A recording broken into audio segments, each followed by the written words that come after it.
السلام عليكم ورحمة الله. عندك طبعة في البيت؟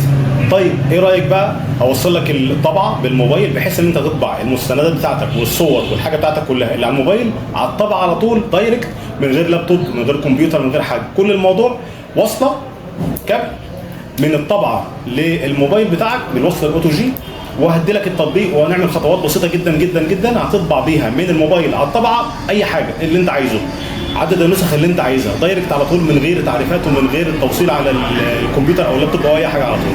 تابع معايا خطوات بسيطه جدا.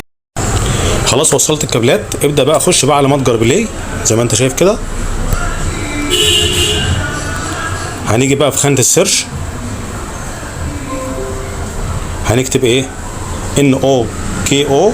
هيبدا يعمل سيرش اهو، لقى التطبيق اهوت، خلاص اعمل تثبيت.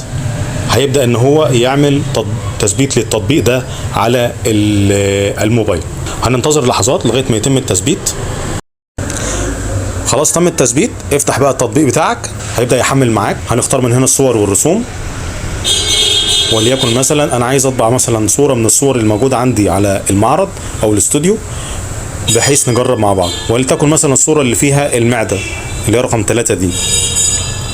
هتك عليها، فهلاحظ هنا جنب الطبعه هيقول لي لم يتم التحديد، يعني كده مفيش طبعه لسه متعرفه. طب اعمل ايه؟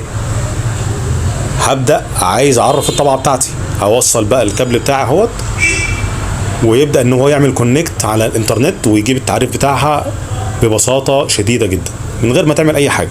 اتك على NOKO برنت اهوت، واختار الطبعه بتاعتك اللي هو نزلها اهوت. هو لا اعمل سيرش اهوت، لا الطبعه ديت، اعمل له استخدام عام متابعه. هيبدا يعمل تحميل اهوت، خلاص هيبدا ينزل الملفات بتاعتها من غير ما تعمل اي حاجه خالص، هو اوتوماتيك. ومش كل مره هتعمل نفس الخطوات، لا انت بعد كده هتبقى الطبعه بتاعتك موجوده هتطبع على طول.